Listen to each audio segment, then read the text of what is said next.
جی دوستوں، میں ہوں انتظار حیدری دین ڈوز کے ساتھ۔ ہمارا چینل سبسکرائب کیجئے اور اپنی رائے کا اظہار بھی کیجئے۔ آج سب سے بڑا معاملہ یہ ہے کہ آٹے کی قیمتوں میں ہوش ربا اضافہ ہو گیا ہے۔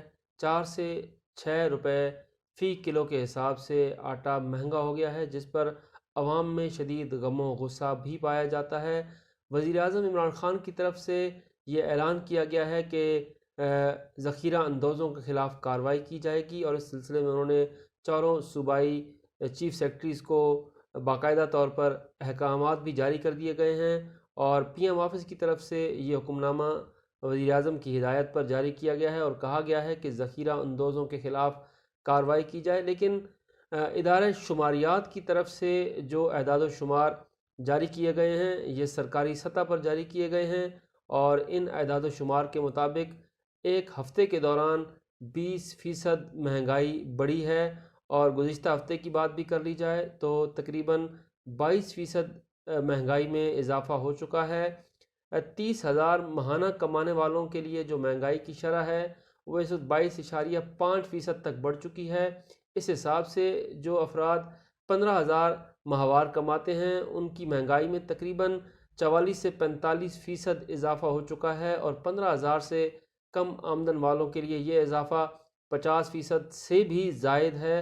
تو اس حساب سے مہنگائی کا اندازہ لگا لیجئے کہ مہنگائی کس حد تک بڑھ چکی ہے۔ صرف آٹے کی قیمت نہیں بڑھ رہی، بلکہ دیگر اشیاء خور و نوش جو ہیں وہ بھی انتہائی قیمتوں پر جا رہی ہیں۔ ٹماٹر گزشتہ روز بہت مہنگا تھا، اب اس میں کچھ کمی آئی ہے۔ لہسن میں اب کچھ کمی آئی ہے، لیکن دالیں جو ہیں وہ مسلسل بڑھتی جا رہی ہیں، اور دال مسور کی قیمت جو ہے وہ تقریباً 3 روپے ایک ہفتے کے دوران بڑھی ہے۔ اسی طریقے سے دال ماش اور دال چنا کی قیمت میں 2 روپے کا اضافہ ہوا ہے، اور جو دیگر دالیں ہیں اس میں بھی اضافہ ہوتا جا رہا ہے۔ مرغی جو کہ عام آدمی کی پہنچ میں تھی، اب مرغی کی جو ریٹ ہے اس میں بھی بہت زیادہ اضافہ ہوا ہے۔ تقریباً 15 روپے کلو مرغی کا ایک ہفتے میں اضافہ ہو گیا ہے، اور یہ بہت بڑا اضافہ ہے ایک غریب آدمی کے لیے کہ وہ کس طرح سے گزر بسر کرے گا۔ خصوصاً جن کی آمدن 10 سے 12,000 روپے ہے، ان کے لیے یہ مہنگائی بہت زیادہ بڑھ چکی ہے، اور ان کا گزر بسر انتہائی مشکل ہوتا جا رہا ہے۔ اس صورتحال میں وزیر اعظم عمران خان کی طرف سے یہ اعلان تو کیا گیا ہے کہ ہم مہنگائی کو کنٹرول کریں گے، لیکن آیا واقعتاً وہ مہنگائی کو کنٹرول کریں گے؟ آیا واقعتاً وہ پرائس کنٹرول کمیٹیز کو متحرک کریں گے؟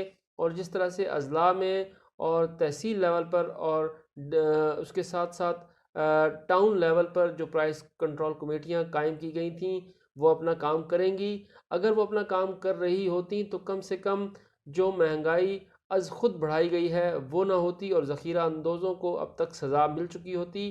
لیکن ابھی تک کسی ذخیرہ اندوز کو سزا نہیں ملی، ابھی تک کسی بڑے گودام پر چھاپا مار کر وہ آٹا برآمد نہیں کیا گیا۔ ایک سب سے تشویشناک بات یہ ہے کہ پاکستان ایک زرعی ملک ہے، اور پاکستان جیسے ملک میں آٹے کا بحران پیدا ہونا حکومت کے لیے یقیناً ایک تشویشناک امر ہونا چاہیے، لیکن اس کے ساتھ ساتھ یہ اس کی کارکردگی پر بھی سوالیہ نشان لگا دیتا ہے۔ اگر وزیر اعظم عمران خان اور ان کی کابینہ اور ان کی صوبائی حکومتیں اس آٹے بحران کو قابو نہ کر سکے تو پھر آنے والا وقت انتہائی مشکل ہوگا۔ آج شیخ رشید احمد نے بھی یہ کہا ہے کہ اگر ہم قیمتوں میں کمی نہ لا سکے، اگر بجلی اور گیس کی قیمتیں کم نہ ہوئیں، اگر آٹے کا بحران ختم نہ ہوا، اور اگر اشیاء خور و نوش جو ہے ان کی فراوانی نہ ہوئی، تو پھر ہمارے لیے فروری کے بعد مارچ اور اپریل کے مہینے انتہائی مشکل ہوں گے، اور پھر ہمیں ٹف ٹائم جو ہے وہ سہنا پڑے گا۔ اب دیکھنا ہوگا کہ عوام کے صبر کا پیمانہ جو ہے وہ اس وقت لبریز ہو چکا ہے، وہ کس وقت اس حد تک پہنچتا ہے کہ وہ سڑکوں پر نکلیں۔ حکومت عوام کے سڑکوں پر آنے سے پہلے ہوش کے ناخن لے اور عوام کو صحیح معنوں میں ریلیف فراہم کرے۔ اگر یہ بجٹ کے بعد منی بجٹ کا سلسلہ جاری رہا تو پھر بجٹ سے پہلے حکومت کو مزید ٹف ٹائم ملنے کا بھی قوی امکان ہے، اور مولانا فضل الرحمان جو کہ اس ٹو میں ہیں کہ کس طریقے سے اس حکومت کو گرایا جائے، اور اس ساری صورتحال سے اپوزیشن کے ساتھ مولانا فضل الرحمان بھی اپنا حصہ وصول کریں گے، اور وہ سیاسی ایشوز کے ساتھ ساتھ اب مذہبی ایشوز کو بھی سامنے لا رہے ہیں، اور وہ خالص مذہبی جماعتوں کے ساتھ بھی اب رابطے میں ہیں۔ اب دیکھتے ہیں کہ اگلے 2 سے 3 مہینے کس طرح سے حکومت اس معاملے پر جو ہے وہ قابو پاتی ہے اور کنٹرول کرتی ہے۔ لیکن اگر حکومت نے اس معاملے پر قابو نہ پایا تو پھر آنے والا وقت حکومت کے لیے کم سے کم اچھا نہیں ہوگا۔ اس خبر کے ساتھ مجھے اجازت دیجیے، ہمارا چینل دیکھتے رہیے اور اپنی رائے کا اظہار بھی کیجیے۔ شکریہ۔